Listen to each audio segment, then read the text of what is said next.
گزشتہ دو جمعۃ المبارک کاروبار کے سلسلے میں کچھ باتیں عرض ہوئیں کہ ان میں کیا کیا حرام ہے اور کیا کیا حلال. ایک بہت ضروری اور اہم بات جو اس سلسلے میں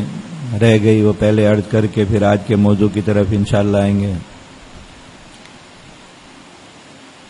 آج کل کاروبار میں زیادہ تر جو حصہ ہے وہ آن لائن کاروبار کا ہے. لوگ اپنے گھروں میں بیٹھ کر موبائل فون کے ذریعے جو اپلیکیشن ہیں یا جو کمپیوٹر کے ذریعے چیزیں خرید و فروخت کرتے ہیں. بہت زیادہ رواج اس کام کا مسلمانوں میں عام ہو گیا. گھروں میں خواتین بھی بیٹھ کر یہ کام کرتی ہیں, مرد بھی یہ کام کر رہے ہیں. اپنی دیگر مصروفیات کے ساتھ ایک پارٹ ٹائم کام کے طور پہ اس کو اختیار کیا ہوا ہے لوگوں نے. تو اس میں بھی یہ بات سمجھ لیں کہ کاروبار میں اس چیز کا فروخت کرنا جو انسان کی اپنی ملکیت میں ہو, یہ کاروبار کا اصل طریقہ ہے اور یہ بالکل جائز. ایسی حلال چیز بیچنا جس کا بیچنا خریدنا جائز ہے اور آپ کی اپنی ملکیت میں آپ اس کا سودا کریں, کسی کے ساتھ خرید و فروخت کریں, خواہ آمنے سامنے کریں یا آن لائن کریں, کسی بھی طریقے سے کریں, وہ درست ہے. ایسی چیز کا فروخت کرنا جو آپ کی ملکیت میں نہیں ہے, آپ کے قبضے میں نہیں ہے, وہ بھی کسی تیسرے فرد کے پاس ہے, اس کا سودا کرنا, اس کی خرید و فروخت کرنا, اس کے پیسے وصول کرنا, یہ جائز نہیں ہے. اور یہ آن لائن کاروبار میں 10 میں سے 9 آدمی اس طرح کام کرتے ہیں. 10 میں بمشکل کوئی ایک آدمی ہوگا جو ایسی چیز بیچتا ہے جو خود اس کے اپنے پاس موجود ہے, اپنی ملکیت میں ہے, اپنے قبضے میں ہے. وہ اس کا سودا کرتا ہے, خرید و فروخت کرتا ہے اور اس پر پیسے وصول کرتا ہے, بیچتا ہے. باقی 9 لوگ جو کام کرتے ہیں وہ یہی ہوتا ہے کہ چیز اصل میں کسی ایسے آدمی کے پاس ہے جسے درمیان کے کئی لوگ جانتے بھی نہیں. بس وہ فون نمبروں کا تبادلہ ہے. اس نے اپنی ایک چیز کئی لوگوں کو آگے اپنا ایجنٹ بنایا ہوا کہ اس کی طرح سے فروخت کریں. اب یہ جو صورت ہے, اس میں جب ایسی چیز بیچ رہے ہیں جو آپ کی اپنی ملکیت میں اور اپنے ذمہ میں موجود نہیں, تو پھر اس میں بہت سی صورتیں ناجائز ہو جاتی ہیں. کچھ صورتیں اس میں بھی جواز کی ہیں لیکن اکثر صورتیں اس میں ناجائز. تو یہ آن لائن کاروبار کا جتنا بھی یہ مسلمانوں کے اندر رواج ہو گیا اور جتنا زیادہ چل رہا ہے, اس کا اکثر حصہ ناجائز عقود پر مشتمل ہے. جائز طریقے سے خرید و فروخت نہیں ہوتی. تو اس لیے جو حضرات اس طرح کے کاموں سے وابستہ ہیں, وہ آن لائن کاروبار کر رہے ہیں, تو وہ حضرات بھی اپنے کاروبار کی تفصیلات علماء کو بتا کے ان سے اس سلسلے میں رہنمائی لے لیں کہ اس کا کون کون سا طریقہ جائز ہے, کون کون سا طریقہ ناجائز ہے. تو جائز طریقوں کو اختیار کر لیں تو ایک بہترین حلال روزی ہے, اس کو کمائے, کوئی مسئلہ نہیں. لیکن اگر یہ ناجائز طریقوں سے وہ کام کرتے رہیں گے تو یاد رکھیے جو بھی عقد بے ناجائز طریقے سے کیا جاتا ہے وہ سود کے حکم میں چلا جاتا ہے, وہ حرام ہو جاتی ہے بالکل. اور خرید و فروخت کے معاملات میں جو ابتدا کی تھی, بات شروع یہیں سے کی تھی کہ حضرت سیدنا بلال رضی اللہ عنہ کا جو واقعہ عرض کیا تھا, نبی کریم صلی اللہ علیہ وسلم کی خدمت میں آ کے انہوں نے بتایا کھجوروں کا تبادلہ کیا خرید و فروخت کی, کہ صرف کلمات کے بدل جانے سے, بات چیت کے آپس میں بدل جانے سے, کہ جو لوگ آپس میں سودا کر رہے ہیں وہ آپس میں بات چیت کس طریقے سے کر رہے ہیں سودے, اور انہوں نے یہ معاملہ کن الفاظ میں کیا, اسی سے ہی اس کا حکم بدل جاتا ہے سرے سے.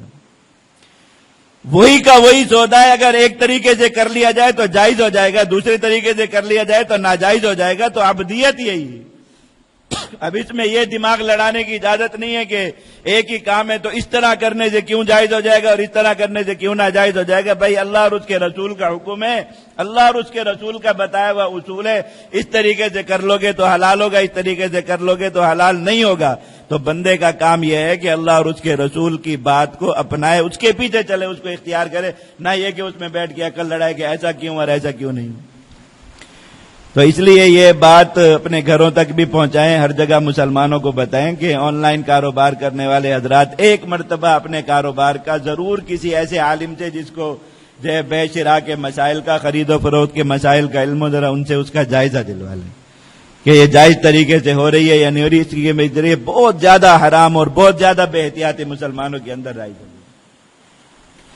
ایک اور چیز جو یہ بہت عام ہے اور پیسہ کمانے کا ایک آسان طریقہ لوگوں نے سمجھا ہے, جو انعامی لاٹریاں ہوتی ہیں مختلف چیزوں پر, تو یہ لاٹری کا جو سلسلہ ہے یہ جوئے میں آتا ہے، اور اللہ رب العزت نے قرآن مجید میں سود کی طرح جوئے کو بھی حرام قرار دیا۔ انما الخمر والمیسر والانصاب والازلام رجس من عمل الشیطان، جیسے شراب حرام ہے اس کے ساتھ ذکر فرمایا، اور فرمایا کہ بالکل ناپاک چیز ہے۔ کوئی بھی ایسی انعامی سکیم جو آپ پیسوں کے ذریعے حاصل کرتے ہیں، آپ اگر اس کے بدلے میں اتنے پیسے دیں گے، آپ کو ایک پرچی ملے گی، آپ کو کوئی نمبر ملے گا جس پر پھر آپ کا انعام نکل بھی سکتا ہے، نہیں بھی نکل سکتا، تو اگر ایک پیسہ بھی اس پر خرچ کر کے وہ لیتے ہیں تو اس پر انعام نکلے یا نہ نکلے یہ معاملہ ہی حرام ہے۔ اب یہ جو کام کیا تھوڑے سے پیسوں کا، یہ حرام دیا، وہ پرچی لے لیا، اب اگر اس پر انعام نکل آئے تو وہ انعام خالص حرام ہے، یاد رکھیے بالکل۔ اس میں یہ جو گورنمنٹ جاری کرتی ہے بینکوں سے پرائز بانڈ جاری ہوتے ہیں، ایک پرچہ ہوتا ہے، اس کی ایک مالیت ہوتی ہے، اس پر لکھی ہوتی ہے کہ یہ اتنے کا بانڈ ہے، اور پھر اس کے اوپر جو نمبر لگے ہوتے ہیں، سال میں 1 مرتبہ یا 2 مرتبہ بینک اس کی قرعہ اندازی کرتے ہیں، اور جس کے بانڈ کا وہ نمبر ہو اس کو ایک بہت بڑا انعام ملتا ہے۔ باقی لوگوں کا جو بانڈ ہوتا ہے، مثلا 10,000 کا آپ نے لیا تو یہ ہر وقت قابل واپسی ہے، کسی وقت بھی جا کے بینک میں دے کے 10,000 روپے اپنے وصول کر لیں پوری رقم۔ لیکن اس کے اوپر یہ لیتے لوگ اس لیے ہیں کہ اس کے اوپر انعام نکلنے کا ایک وہ ہوتا ہے، احتمال ہوتا ہے کہ شاید بہت بڑا کوئی انعام نکلے، تو یاد رکھیے یہ معاملہ بھی بالکل حرام ہے اور خالص جوا ہے، سود کی طرح حرام ہے، شراب کی طرح حرام ہے بالکل۔ ایسے ہی کوئی بھی انعامی سکیم ایسی ہو جو پرچی آپ کو کسی رقم کے عوض میں ملتی ہے، اس پر انعام لینا حرام ہے۔ ویسے اگر کوئی جیسے اسٹوروں میں مختلف جگہوں پہ اسکیم لگا دیتے ہیں، آپ جا کے وہاں خریداری کریں تو وہ آپ کا شناختی کارڈ نمبر لے کے رکھ لیتے ہیں اپنے پاس، یہ آپ کو کوئی کوپن نمبر دے دیتے ہیں، اس پر قرعہ اندازی ہوتی، کسی کا انعام نکال آتا ہے، وہ حرام نہیں، کیونکہ آپ اس کے بدلے میں ان کو کچھ دے کر نہیں ہے۔ آپ نے ویسے دکان میں خریداری کی، جتنے پیسے آپ نے دیے اتنے پیسوں کی چیز آپ نے خرید لی، یہ اب دکاندار کی طرف سے آپ کے لیے ایک احسان ہے، تبرع ہے سمجھ لیں، یا اپنے دکان کا جو ہے وہ سیل بڑھانے کا ایک بہانہ ہے کہ لوگ زیادہ سے زیادہ آئیں، تو اس لیے وہ اس پر انعام رکھ دیتے ہیں کہ آپ آگے خریداری کریں، اپنے شناختی کارڈ کی کاپی وہاں دیتے جائیں، کل کو قرعہ اندازی ہوگی شاید آپ کا کوئی انعام نکلا ہے، یا ویسے آپ کو وہ کوئی کوپن دے دیتے ہیں، جب کل قرعہ اندازی ہوگی جا کے وہ کوپن دکھا کے اپنا انعام وصول کر لیں۔ اگر آپ نے اس پرچی کے بدلے میں انہیں کچھ نہیں دیا اور انہوں نے اس کے بدلے میں آپ سے کوئی پیسے وصول نہیں کیے، پھر تو یہ جائز ہے۔ لیکن اگر اس پرچی کے بدلے میں آپ نے 1 روپیہ بھی ادا کیا، یاد رکھیے 1 روپیہ بھی، تو بھی یہ حرام ہو گیا۔